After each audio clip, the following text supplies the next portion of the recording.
Coming to us live from Puerto Rico, Nomiki Konst is with us, Director of Matriarch, a political commentator, the DNC Unity Reform Commissioner, as put in that position by Bernie Sanders, in fact. Nomiki Konst, thank you for joining us today. Thanks for having me, Pat, and for giving space to talk about our ever-changing democratic system and representation. Well, first of all, we're at the end of a political day, so cheers. Cheers. I got out of a lot of traffic, so I think this was worth it. Now, you've been, I've got kind of 2 or 3 things to talk about today. But obviously the major part is about the results where we're at and where we're going to go to. But first, what have you been up to for the past 24 hours? Because you must be like a pig in shit. You know, this is like heaven for people who are in a political commentary. They want to be involved in everything. What does your last 24, 36, 48 hours look like? Well, you know, so you mentioned I was in the DNC Unity Reform Commission, and that was something that occurred, that came out of the 2016 election, you know, really the primary process.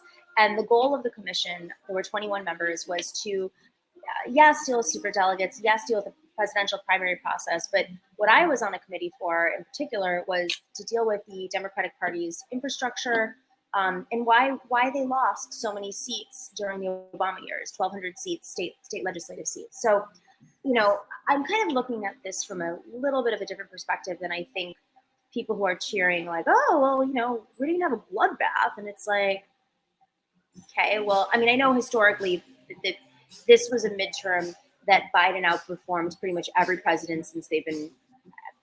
I would actually argue about that because the Democrats held the House for 30 years until the early 90s. So I think some of these commentators are spinning fast and loose a little bit. But what I will say is that part of the reason why we didn't lose as many seats was because we lost those 1,200 seats. So they're already gone. You can't lose more if they're already gone. I mean, some of them. Listen, we've won back a bunch of them. In 2018, we won back a lot of them. So I don't want to discount that. But you know, we're in a different situation. You know, we've moved a little bit further, and furthermore, you know, we have Georgia that's going to go to a runoff. We don't know if we're going to keep the Senate. We're not going to keep the House. And fundamentally, at the end of the day, it's about, do we have power? And while I'm really happy that radicals, radical right extremists, many, although there's a couple that got through, were blocked. You know, I'm very happy about that. And I'm really happy that people like Wes Moore made history in Maryland. And, you know, we might see some history potentially in Arizona where people think that was a red state. It was a blue state in 2006. Used to have a Democratic governor.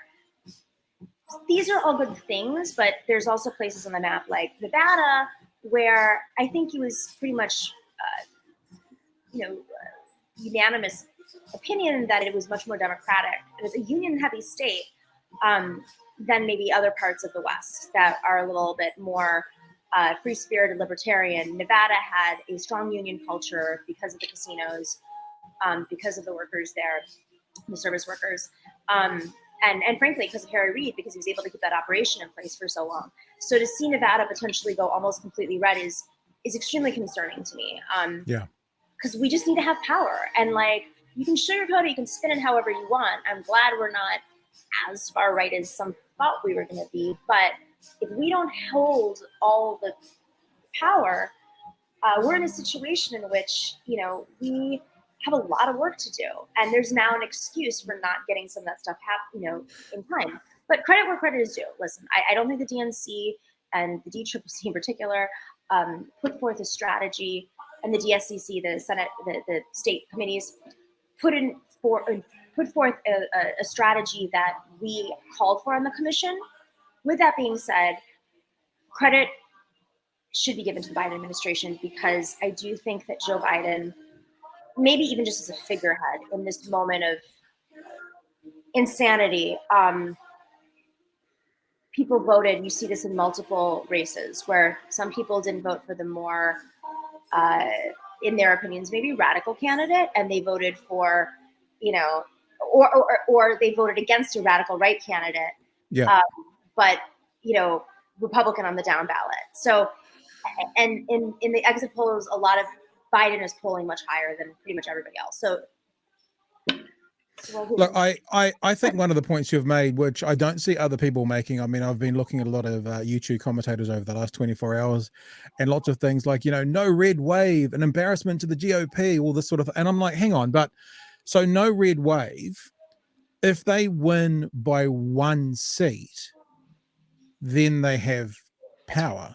That's right. So in other words, I was thinking about it, if you're supporting a sports team and they're the worst team in the field, and you're supporting another sports team and they're the best, and your last team like overperforms so well and they get within 1 point of winning against, everyone's gonna be like, what a great performance by that terrible team, but you still lost and you still don't have the W at the end of the day. So I understand the commentary of the Republicans were expected to do better, but I think there's a little bit too much celebrating at the moment like they've done badly, because if they still get the W, then they still get the W, whether it's by 1 or whether it's by 25, So yeah, I think that the left in America, from looking from this side of the world, seems to be celebrating at the moment because maybe they won't lose by as much as they thought they were going to, but it might still be a loss. And really those numbers were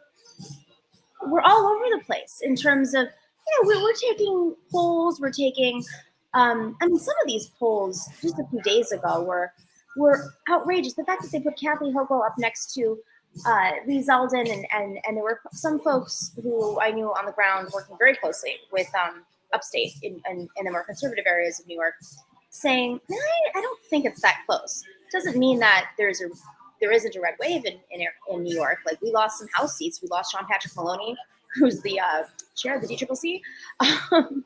But that is partly because we had a redistricting process that was a mess, and the judge who overruled the congressional seats and the Senate seats was a Republican judge upstate. So some of this stuff is a little bit more nuanced, and I think that's my frustration with all media in general, but I mean in particular the online media, because there's no editorial. I'm not saying that. Let me be clear. I'm not saying that corporate media has the greatest editorial standards, but after 2016, and especially right now on CNN, which is on in the background right now, there's you got to be really careful before you speculate certain numbers, and I think we can be a little fast and loose, and not understand that. I've worked in politics. I've been a political commentator. I've worked on presidential campaigns. I've worked on local campaigns. My family was not, in office. And so it kind of gives you different aspects of how the game is played. And I say that because, even as political commentators, sometimes we're used, and we don't even know it, as a weapon by campaigns to push out a certain message. And, I will stand by this. The Democrats know what makes them win. It is called investing that hard-earned money, that record number of dollars they've raised every single year. It's like a new high record. Yep. And putting them into state parties all year round. Because that's how we're going to win the state legislatures. That's how we're going to recruit new talent. That's how we're going to recruit great staff members. And when we win back the state legislatures, next 10 years, redistricting is going to be more in our favor. Because the population of America is more progressive. It's just we have a gerrymandering problem. We have the Koch brothers and other conservatives, recruiting and training for the last 40 years across the country, and and the Democrats have simultaneously pulled away from local support. So when you're not there spreading your message that Americans probably do support, someone's going to fill that void, and we see how that's played out. And look, I think it's fairly clear, perhaps worldwide, but probably specifically in America, the right do politics better than the left. The right stay on task, they stay on topic, even if they have to support a, pussy grabbing, terrible businessman who is not pro-life and has done all these terrible things. They get behind him, they stay on topic, and they go for it. The left like to eat their own. The left like to go, actually, you're not a leftist like me, so therefore I'm against you. We've all experienced that on some level, that part of your allies turn around and say, you're not enough left to be onto it. Whereas the right's like, I don't care if you're not enough right. If I vote for you, then my views still go through. They play politics better. the left need to learn how to do that on some level. And one of the saddest things I saw in the last few years is, what's the name of the group of Republicans that came out against Trump and they did all that advertising campaign? The Lincoln Project. Yeah. So you had a bunch of Republicans showing the Democrats how to do politics against the Republicans, you know. So I think that was the archetypal sort of look at how the right understand politics in today's culture better than the left do. Well, I'm even going to say it from this perspective, and this is, sometimes I say these things on certain shows, and they're, you know, people are like, well, like, you know, I'm like, listen, once you worked in politics, you know how dark and dirty it is. It's not, apologies, I'm at a hotel. There's people walking by in the background. Some of this stuff is not accidental. It's not that the Democrats are inept. They know what works. It worked for 30 years. We had the House. We know a unifying economic message that's the economy stupid works. We know that, I mean, it's just logical, but it's also just political science. We know that investing your message all across the country, and we definitely know after losing 1,200 seats and having a commission that produced a report saying you need to invest your money all across the country, creates, you don't do that, there's a vacuum where the right can swoop in. And we also know that after crises, there's the potential of fear mongering, and we're seeing that all over the world, but very much so in cities across America, where even well-meaning leftists, and I understand where it's coming from. I understand where it's coming from because you do see a different type of crime that is rooted in really systemic issues that the left should be fighting to fix. But we are now in a place where, you know, historically movements don't have that solidarity for very long. And, you know, whether people are buying into right wing or seeing things and feeling fear, or growing older and having kids and feeling fear about having whatever, it's like feelings, or straight up, there are people who are there on the left to instigate and create divisions. And there are people who flipped, like Tulsi Gabbard, who just went straight up Republican. So you're seeing these things all over the place. This is really normal in movements historically. And I just urge people on the left to be much more conscious of it. I mean, groups do get infiltrated. I know that sounds conspiracy, but it's true. Historically, there have been, I mean, hundreds and hundreds and hundreds of books about how MLK was spied on, and the Black Panthers, and the, you know, Abby Hoffman. I mean, do we have to go through this? This is how Bernie Sanders was the strongest movement we've had on the left, probably even before the 60s in some ways electorally. So are we not surprised when it's so easy to create divisions online nowadays that we fall for certain tactics? I don't think it's that the Republicans are better at messaging or know how to win. I think Democrats do know how to win. I just think that our center left is tied to corporate interests and don't know how to disconnect from it. I think and I know that's just a television show, but Newsroom was one of my favorite shows with is it Jeff Bridges? I always forget which Jeff it was. And you know that very, very first scene where he looks over to the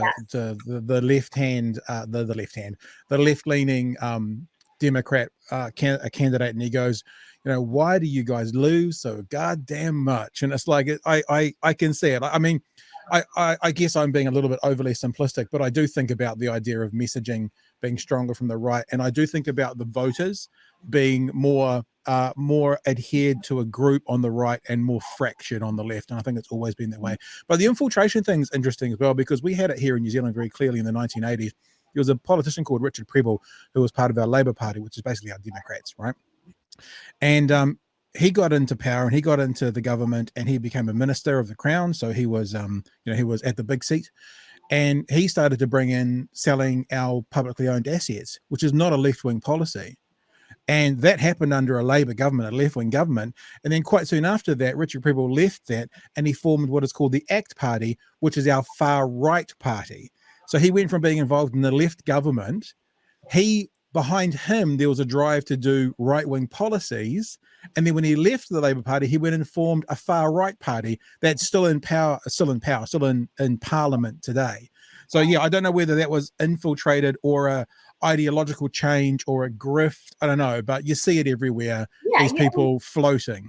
Sometimes you do know, sometimes you don't. Sometimes they're just influenced by the people who are there to instigate. I mean, we're seeing the weaponization of identity politics to divide the left right now in a really aggressive way that I've seen stuff against, and I've experienced it myself, against allies, where you're like, whoa, whoa, whoa, whoa. Like, and it's to silence people in some ways and create fear so that they don't speak out. And at the end of the day, you know, we should be unifying in an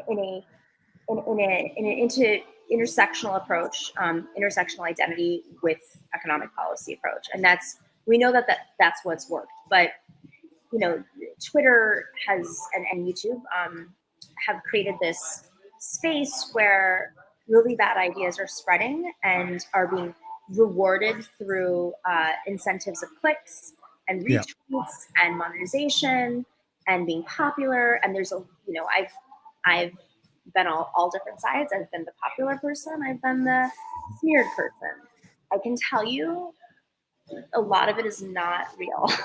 And you will suit, you know, you may say something that's against the US government or the Democratic Party one day online, and you'll get boosts from influencers from Iran, with like American names or whatever, or Russia, of course, and you have no idea, or the right wing.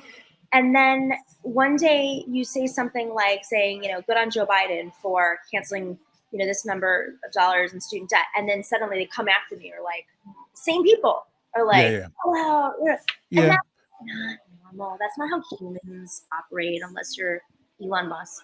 Like, well, but I mean, I understand what you're saying, not to the same extent that you have, but you know, I've seen it as well, involved in what we're doing. And you just got to find your lane. And so where we're at right now is we've found our lane, we're in our lane, and those people who were allies who have pushed us out of the boat, or who we've stepped out of the boat, we're like, fantastic, you do you, boo, go and do you, fight your fight. We're going to keep fighting our fight.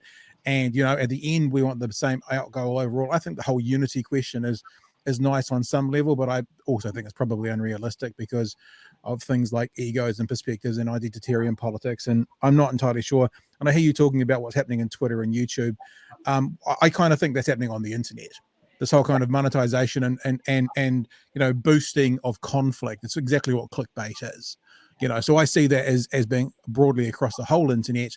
So I mean, I think once people are confident enough to find their lane and then go for it in their lane, almost no matter what, then that's when they're going to get the most cut through, and they're going to get the most audience. Because people of color, women, marginalized folks, it's harder for them to find that lane because algorithm boosts conflict, but it's really coming from, and you're a great person, so I'm not highlighting, but it's really, you know, the designers are white men who, there's some libertarian practices by a lot of these founders, and I mean, I don't think that's questioned, all of them pretty much at this point. And you know, there's been tons of studies on how these algorithms are being written by white men for white men with conservative tendencies and boosting those folks more than, say, you know, an African American woman who's lesbian, like doing commentary. You know, it's just not. It doesn't have the same results. And so even if there is a lane, it's harder to get those audiences, people like you. And in the meantime, people who might be like you might be, you know, more or less radicalized, whether lightly or extremely. I mean, I've seen friends of mine.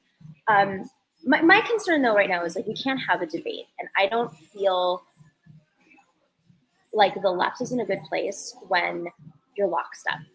Like, I'm a good government person and I'm a leftist. I'm somebody who believes in democratic process, which is why I was in the New Reform Commission, and which is what we argued for with Bernie Sanders.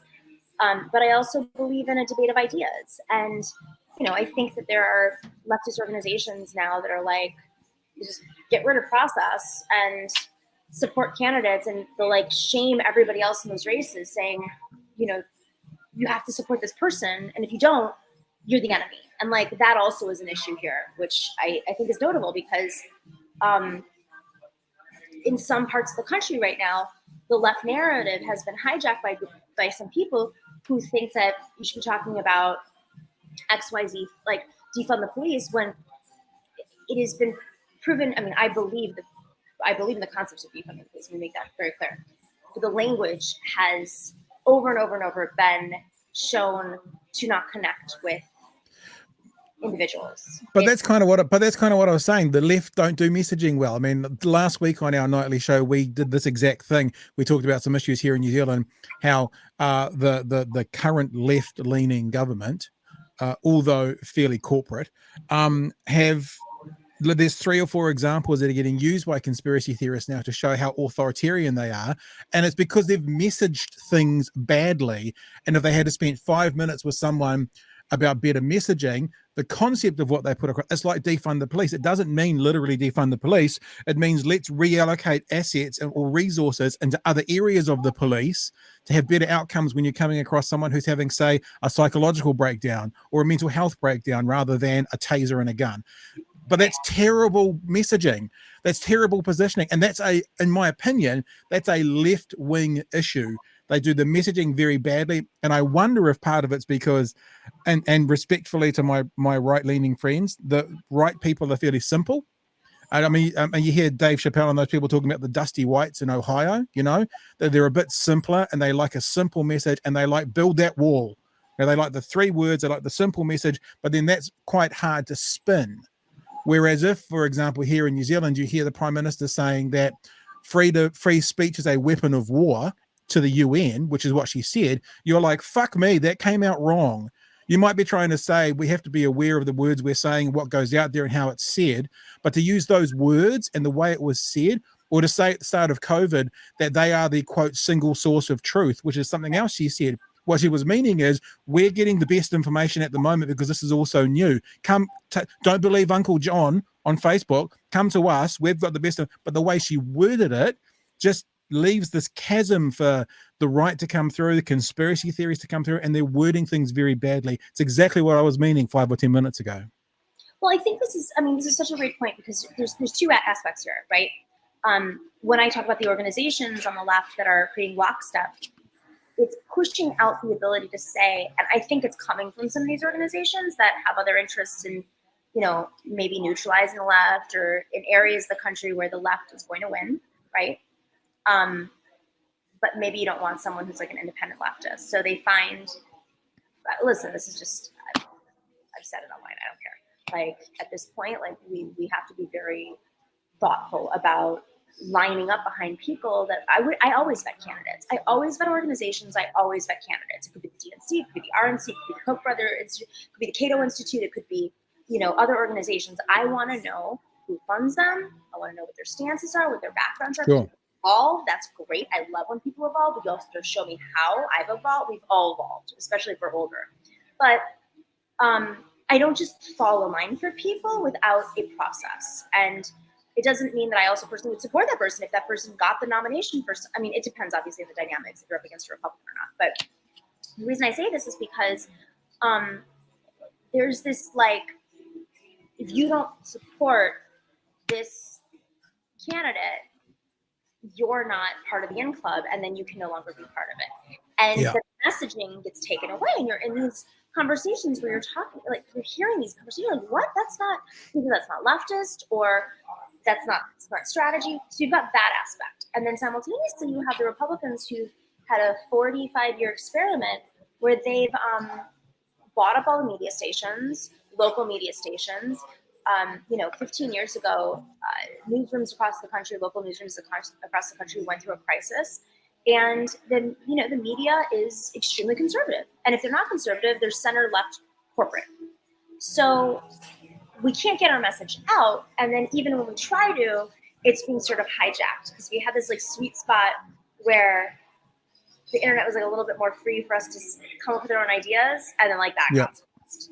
So, I do want to, I'll give a plug for folks right now. If you do want to know about leftist messaging, there's a guy named David Fenton, and I used to work for him. I worked at his firm briefly on a project in particular about fracking. And David has been a communications expert for 50 years. He worked with Abby Hoffman. He worked with Nelson Mandela. He worked with Yoko Ono on fracking. I mean, so many different people, Black Panthers, the real deal, right?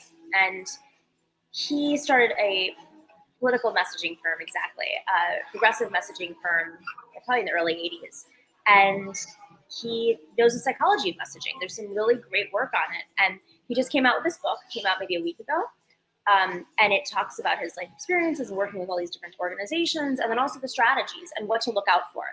So when I say these things like there's infiltration, like this guy's world renowned, and he has a whole chapter, devoted to that, and saying we're falling for this divisive politics of separating each other and canceling each other out based on identity, and we should be looking at empathy, and doesn't mean that we should all be better. We should absolutely be better, but that's not. I mean, nothing in television works that way. So it's. I recommend the book if you guys can check it. I don't know if it's overseas yet, but highly recommend. It's beautiful too. He was a great photographer. That's how he got started. So the photography is incredible. Dude, all I hear is I think I'm looking for a podcast with them. Anyway, we should probably actually talk politics at some stage. Oh, there's that. There's that, because I mean, you're there, you're in the thick of it. What it seems to me is that the kind of 3 states for the Senate that are still in play, Georgia, Arizona, Nevada, it seems to me that Nevada will probably go Republican. There is a ways to go. I did the numbers on this. There's about 200,000 votes to come in based on 80% of the estimated vote, which means that the Democrat would need to win about 115,000 to 85,000 of those votes, which is possible but less likely. It seems that possibly and likely that Arizona will go Democrat, and then it'll all come down to that fantastic runoff over in Georgia. Rebrand of 2020. I mean, this is where we live now, right? This is the country. This is the pathway now, right? Except Nevada I actually didn't expect Nevada to go that bad. People. Well, but if something happened, if the Democrats win both of these, it's over. Like Nevada and Arizona, obviously, we're not. Yeah. So it's likely, and I'm saying likely. This is just after midday. So who knows what's going to happen in the next 6 hours, 6 days, whatever. But it's likely that one apiece to them, and then we come down to Georgia for the whole kit and caboodle. Well, here's the thing that concerns me. Say all dynamics are the same, which they're of course not. So let me just preface this with this is not a very realistic projection. But in 2024. If you had the same scenario and these states voted the same way, Biden would lose based on the same math of last cycle. Because don't forget, he had to win Georgia, Arizona, and Nevada. That's what he wanted to. Yeah. And this is why Trump has spent so much money and time and whatever, maybe not money, but threats on flipping the results in Georgia and Arizona. I don't know what's going to happen with it seems like he's doing well. I don't know what the absentees and the mail-ins, and we'll see how that plays out. And Georgia has a military population. So does Nevada. Actually, Arizona, Nevada, and Georgia all are probably going to receive quite a bit of mail-in votes, but I think that's factoring into sort of the analysis of all this. Arizona looks good. If we can zoom back in on Arizona, I'm fairly familiar, with all these states, but very, I have a lot of family in Arizona, and I worked in Arizona in 2006. Phoenix is a diverse city. It's the largest city. It has gone a little bit more blue recently, but the weird juxtaposition that happens in Arizona and Georgia is you have a very progressive, Tucson's very progressive. So is Northern Arizona, Flagstaff, juxtaposed with this like white, conservative, libertarian, not really like John McCain, whatever that is. It's not really libertarian. It's like slices of libertarian, but also like it's just a little. It's maverick, what they used to say. Yeah. As well as the QAnon people, and the QAnon people are insane, and that's what Carrie Lake is, right? So I'm actually more concerned that Carrie Lake did that well in this state when I really don't think that Arizona is. I know that's a gubernatorial race, but I don't think it's that radical. And I want to understand the numbers. I haven't looked at it in the last couple of hours between how Mark Kelly performed versus how Katie Hobbs did, because Katie Hobbs is much more reasonable. I mean, Mark Kelly is too, but Carrie Lake is like out of effing mind. Yeah, there's been lots of headlines talking about her possibly being the most dangerous person in politics in 2022. Yeah. And Blake Masters is still crazy, but the juxtaposition of Blake Masters to Mark Kelly is less than Katie Hobbs to Carrie Lake. And it seems like Katie Hobbs and Carrie Lake are closer, which concerns me about just the tone of Arizona. But I have to look at those numbers a little bit more. And and of course, the Senate, like people may want the Democrats to hold the Senate for whatever reason, but it'll be interesting to see how that one plays out. I'm gonna delve in quite a bit with Arizona because it's just like Georgia, the nuance is fascinating. Yeah. Hey, now, Nomiki, we're coming up onto our hard out. Do you have just 3 or 4 more minutes? Because I do want to ask you one question. Is that okay? Yeah, of course. Because you at some stage were in the political race in this cycle in District 59 in New York. When I hear you talking about, sometimes your own folks turn on you, is that part of what you're referencing? Because I watched it from over here and it was a bit all confusing to me. Maybe you could explain it to me. It was like Sam Seder's show, like we're running for government, Sam Seder's show, woohoo. The next day, Sam Seder's show was like, oh, we got to kind of pull back on a little bit of that. And then it was about, is it the DSA, the Democratic Socialists of America group had got behind Kristen Gonzalez, and then a whole bunch of left commentators like, well, we always support the DSA candidate, and then there seemed to be conflict between everybody, and then you dropped out and you endorsed Kirsten, who I think won, didn't she? I looked at the numbers. So can you unpack that a bit for me so we can understand how that all worked out? And is that a part of your when you're talking about being turned on? It's a sliver. I'm seeing it. The people calling, like, this is happening all over the place. This isn't just. It is happening everywhere. It's been going on for a couple of years now. I'd say since maybe 2000, aggressively since like 2000, early 2020, maybe. Maybe even. I think it started with hints earlier. My race. So listen, we had a complicated redistricting process. Redistricting happens every 10 years after the census. A couple of years after, state legislatures, for the most part. Unless there's a commissions in New York, we drew a set of lines and district lines that got challenged in a conservative court. And so here's an important part. Number one, everyone knew it was a redistricting year. Mm-hmm. So folks knew that if they were running early, which was a little bit of a risk, they were likely going to have to run in with new lines. My district, where I lived, was represented by the deputy majority leader of the Senate. And was not even on the table, right? But then they changed, this guy called the special master changed the lines, and suddenly in early June, they created the new lines, and it included mostly where I live. Now, I immediately got phone calls from people saying, this is a new district, brand new district because of population growth, you should run. And I was like, let me think about it, 3 or 4 days, right? Now, meanwhile, there were 3 women running in a different district. And when I say it was a different part of Queens, it was a different part of Queens. It was like miles and miles and miles away, different culture, more conservative. Elizabeth probably was from there. Some say that district was drawn for her. It is a conservative area. And Kristen Gonzalez, who had grown up in that district, but from what we understand, had not lived there for a while either, was running in that district against Crowley. And she was recruited by an operative to run. And then she went through the DSA process very early, which was questionable. Like, I sit on the board of an organization. We didn't go through our endorsement process until after redistricting because we knew these issues. And there was debate about supporting her at that time. So I supported her against Crowley because it was like a sexy thing, like run against Crowley again. Meanwhile, a new district's created. Neither of them resided in the district and decided they're going to run in this new district that I lived in. And I said immediately, we'd love for DSA to have a new process for new voters who live here in this district. And they were like, well, there's this one part of the district that overlapped with the other one, which is true. But neither of them lived in that area. So that's just the regular dynamic. Now, what happened with Sam Seder's show is unfortunate, and I haven't spoken about it, but what I will say is that before I decided to announce, I shared the news with both Emma and Sam, and I think Sam is much more aware of the scenario than maybe Emma is. And I invited them on a surrogates call where all of our surrogates joined before I announced. Emma did not join.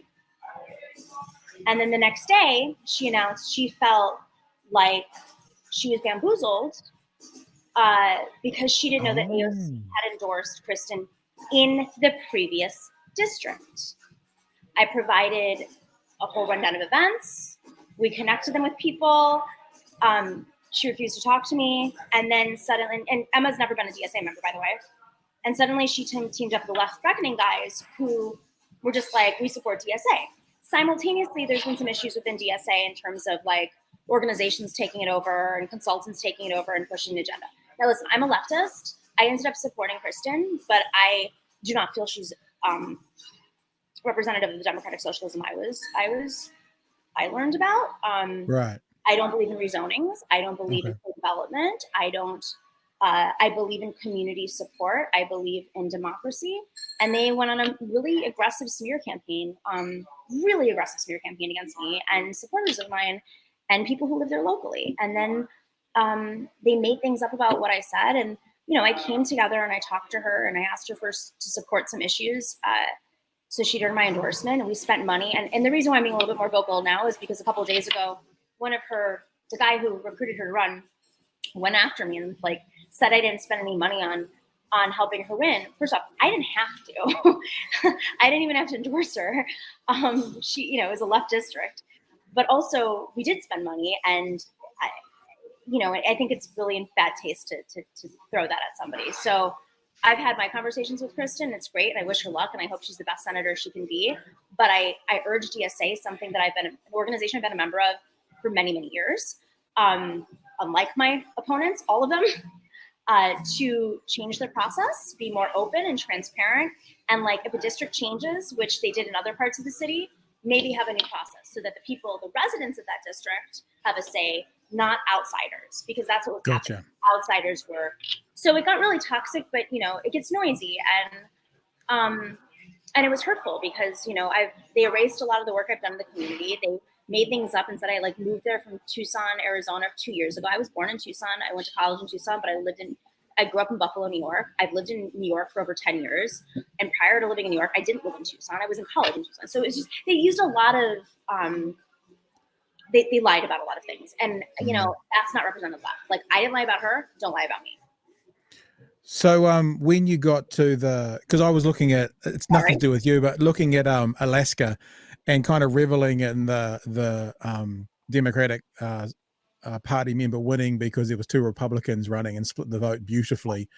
One of them being Sarah Palin with 27% of the vote, which I think is more than hilarious. Well, they had a ranked choice system, so it's a little yeah.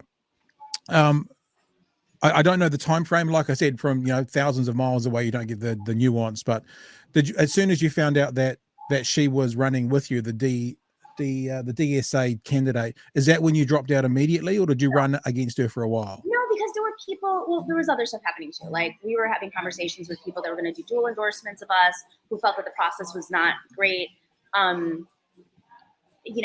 There was no concept of splitting the vote. This is a district that Bernie won by like 80%. So they used that as a smear attack against me. I had stronger name ID. We had internal polling. Like, we raised $60,000 in like a little over a month, whereas it took her 9 months to raise 150. And then they started raising money off of this debate, off of this controversy with me. And that's what really, it just felt icky. And I don't like doing things that feel icky and are not reflective of the community. I don't think that the campaign, they kept like me, like I'm the dirty. I had people following me. I have a police report against somebody right now. Like it was not cool. Wow. It was not cool. I'm not saying that they were direct. Well, I'm not saying her campaign was directly responsible for some of this stuff, but there were people in DSA who were following me around. One person was outside of my apartment door, which is in a building, and we have him on camera.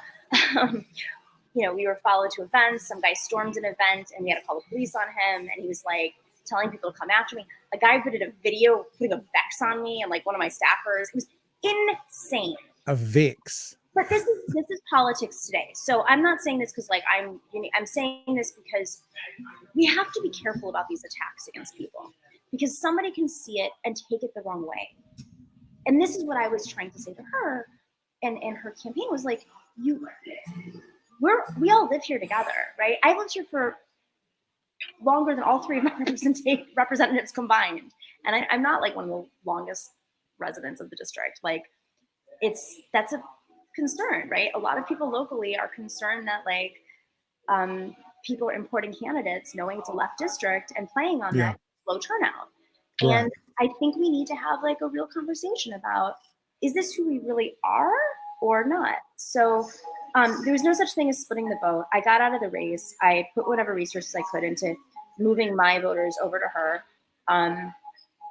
And, you know, I sucked it up, and I believe in a Democratic Senate because I was the only person who fought for a Democratic Senate. I fought against the IDC to have a Democratic Senate. Why would I let go of my legacy for spite? And, you know, I'll leave it at that. Okay. Is that last couple of questions? I'm sorry, we've been longer than we were, but these are my last couple of questions. The length of time we spend on this, Nomiki, will depend on how long your answers are, not how short my questions are. Okay. Is that something you want to do? Do you want to get into politics still? Is that is that a bucket list? Do you want to be elected to do something in somewhere? I think that, listen, there's a lot of evolving that in terms of good government, that the left has to kind of move through right now, because we can't fall victim to things that have happened in the past where we let institutions be taken over by special interests, whether we're conscious of it or not, to push their own interests. And the game is, you know, it seems shiny on the outside, but on the inside, it's if you're not lockstep with the party bosses on any side, you don't really survive very well. So I'm very independent. I will continue doing what I'm doing, supporting candidates I love, going around the country raising money for candidates I love, locally, statewide, in my community. I'm fighting against some rezonings that are happening that are affecting the affordability of the fastest growing city in America. I'm going to go to Albany and continue to lobby. You know, I have my own pathways to pushing for change in the meantime, but it doesn't mean that I'm going to like check out and, you know, go do knitting on the beach or something. Yeah. And also sometimes it's better to be outside the tent throwing stones in than inside the tent having it out. Hey, and have you been back on the Majority Report since? Or have you got plans to go back on? Way before that, this had nothing to do with the campaign.